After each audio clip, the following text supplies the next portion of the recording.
کہ ہم دنیا میں اللہ کی بات کو نبی پاک کے طریقے کے مطابق پورا کرنے آئے ہیں۔ خالی اللہ کی بات مانیں اور نبوت کا طریقہ چھوڑ دیں تو کوئی دینداری نہیں بنتی، اور حضور پاک کا طریقہ لیں گے تو اللہ کے حکم تک پہنچ پائیں گے۔ اور یہ بات یاد رکھیں کہ جب کوئی آدمی، کوئی شخص، کوئی طبقہ، کچھ لوگ، کوئی قوم اگر نبی کے واسطے کو درمیان سے ہٹا دیں اور اللہ تک ڈائریکٹ جانے کی کوشش کریں تو وہ اس دھرتی پر زندہ سلامت نہیں رہ سکتے۔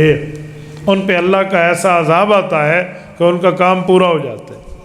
قوم موسیٰ علیہ السلام کو جب حضرت موسیٰ علیہ السلام نے تورات پیش کی نا اور بتایا یہ اللہ کی کتاب ہے، تو انہوں نے کہا ارنا اللہ جہرا، ہمیں اللہ سے بات کرا، ہم اللہ کی بات سنیں، اللہ کو دیکھیں، اللہ سے پوچھیں۔ قوم موسیٰ علیہ السلام نے حضرت موسیٰ سے عرض کیا کہ ہمیں اللہ سے ملاقات کرا دو، اللہ پاک سے باہم بات کر کے مانیں گے یہ کتاب اللہ کی ہے۔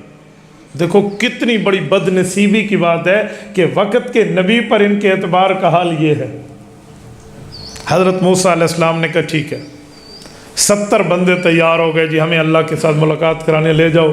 حالانکہ رب سے ملاقات رب کا نبی کر سکتا ہے، دنیا میں رب کا امتی نہیں کر سکتا، مخلوق نہیں کر سکتا، مخلوق قیامت میں کرے گی۔ اس دھرتی پر ایمان بالغیب ہوگا، ایمان بالمشاہدہ نہیں ہے، وہ صرف نبی کا ہے۔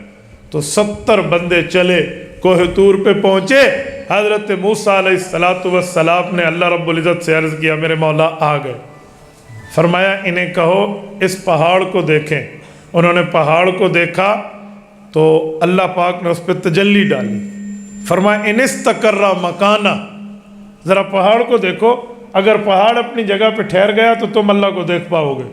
انہوں نے پہاڑ کو دیکھا، تجلی آئی اور پہاڑ ریزہ ریزہ ہو گیا، جعلہ دکا، قرآن کہتے ہیں وہ اڑنا شروع ہوا اور یہ سارے مر گئے۔ وہ خر موسیٰ صعقا، حضرت موسیٰ علیہ السلام بے ہوش ہو گئے۔ سیدنا موسیٰ علیہ السلام کو جب ہوش آیا کہا میرے مولا انہیں دوبارہ زندگی دے دے۔ اے موسیٰ آپ ان کی زندگی پھر کیوں مانگتے ہیں؟ کہا یہی تو دیکھنے آئے تھے، پچھلی قوموں کو جا کر بتائیں گے کہ نبی کے واسطے کو کراس نہیں کرنا چاہیے، آج یہ مر گئے تو انہیں کون بتائے گا؟ وہ تو پھر کوٹی اتھائی کھلوتی ہو اگر پھر اسے گل کرا تو ان کو پھر لے کر جاؤں گا تو بتاؤں گا۔ تو اللہ رب العزت نے انہیں زندگی دی، اس نے قوم کو جا کے بتایا کہ نبی کو کراس نہ کرو، نبی کی اتباع کرو۔ تو ہم بھی اللہ کی بات کو ماننے کے لیے نبی پاک کے طریقے کو استعمال کریں گے تو ہماری نجات ہے، اگر اس سے ہٹ کے کریں گے تو کبھی ہماری نجات نہیں ہے۔